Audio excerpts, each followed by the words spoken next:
Hi everyone, it's Dee, and it's Sunday afternoon.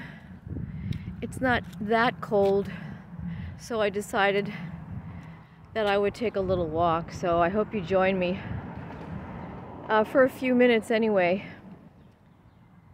What I have to say might be a little bit eyebrow raising, and it's particularly for those who are and have been very, very interested in the study of the book of Revelation. Now this I have been doing for about 16 plus years, just a little bit over 16 years. Because when I first came to the Lord and got saved, the Lord specifically put this book into my heart and in my mind, and was sending me and downloading into me and quickening me with instructions such as, I'd see pictures of certain pages, highlighting on them, just highlighting certain pages in the book of Revelation. And he knew that I was interested, but he knew that for me it was a very, very difficult and hard to understand book. The last book in the Bible is, and a lot of people completely just stay away from it because of it.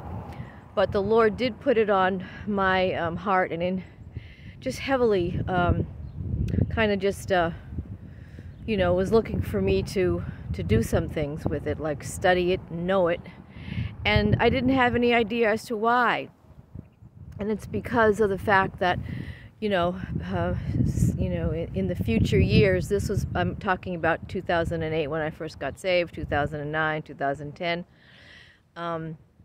I didn't understand why it was such an emphasis, and I would pray about it. And when around 2014, 2015, I asked and wanted to know what was my destiny, and he told me in no uncertain terms. He said, I heard the words, he said, you're not ready yet. Do not harden your heart. And he said that 3 times, not just once, not twice, but 3 times. So I knew that it was something important that I had to accomplish and I had to do. So anyways, I just thought I would take advantage of the things that I just recently came into knowledge about. So if you're not interested in the book of knowledge, in the book of Revelation and learning this knowledge, it's not going to be for you. It's not for everybody. There are lots of Christians out there, and they've been given different specific roles. And my role, I found out early on, was to stay, concentrate my efforts and try to do as best I could, and always pray about, getting knowledge and understanding, discernment especially, and wisdom about studying this book. So, many of my early years was just devoted. Luckily, I guess you could say for me, I did have the time, or I don't have any children, and no husband to speak of. I have the time. So, now it's my 16th year, and he has pretty much put together a lot of those pieces that I had to tell him I still didn't understand. And I think it has a lot to do with gleaning. You go on YouTube. That's one of my sources. A lot of people would say, their main source might be Facebook. Mine is not Facebook. Mine is definitely YouTube. And I've only been on YouTube, really. It's just been under 4 years. And so I have felt my calling, I guess you could say, more and more. But what I wanted to address was something really, that most people who don't understand the book of Revelation, and especially, I want to say, the emphasis is on Revelation chapter 9. It is scary. There's no question about it. It's a scary, scary thing that the Lord's going to have happening. And this is in tribulation, and it's to a lot of the inhabitants of the earth. They'll be tortured. They didn't particularly listen to the Lord. They didn't pay attention in what he was saying. They rebelled against him or whatever, and they're stuck on the earth. And now the Lord is going to be unleashing these locust creatures. So in another video, maybe my next video, I'll have my notebook with me because I have lots of things jotted down. But this is just to let you know that, you know, we do as Christians, you know, ask for help, you know, and the Lord furnishes us with lots of help, whether it be from another person, you know, from a body of people, from a group, from a YouTube channel. You know, he might just put something right in your YouTube feed and he wants you to watch it. He's not going to tell you. He just wants you to watch it, but he's testing you to see if you have the discernment.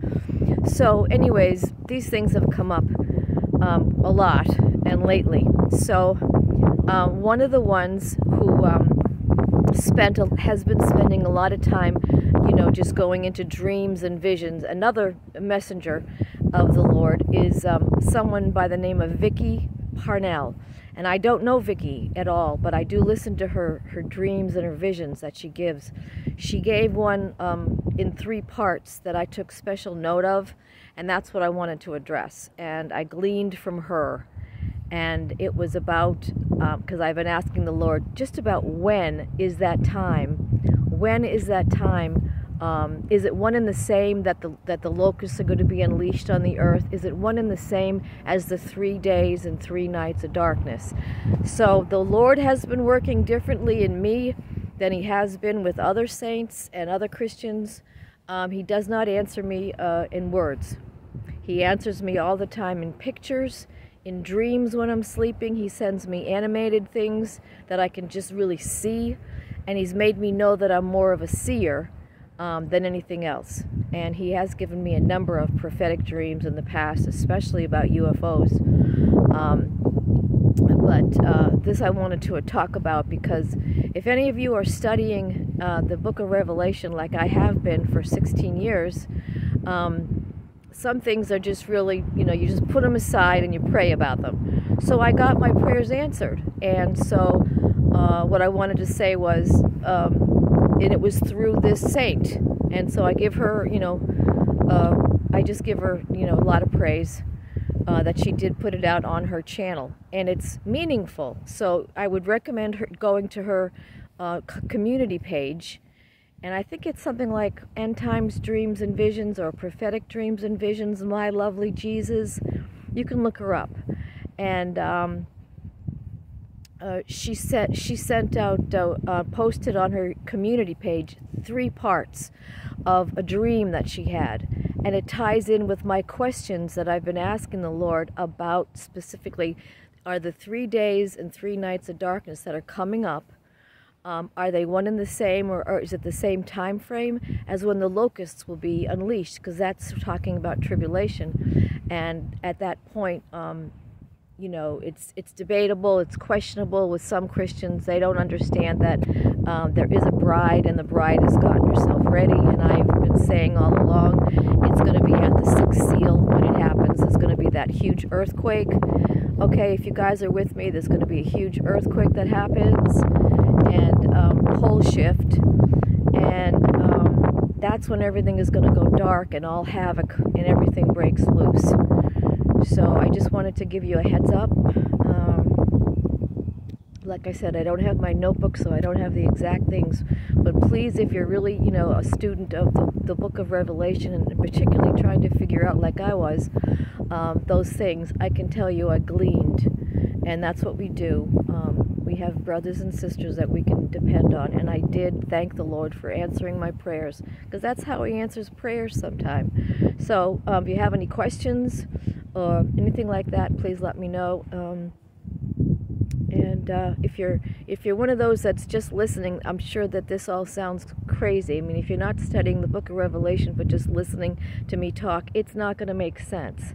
The book of Revelation chapter 9 is all about the locusts, and I believe there's some kind of beast hybrid things, because it gives an in-depth. The Lord specifies what they look like, and they're not those green grasshopper-looking locusts either. They're going to be swarming for certain, but they're big. They're not little things. So please leave me questions. I'll be more than happy to answer you, and let me know if you need prayer. Thanks, everybody. Have a blessed afternoon.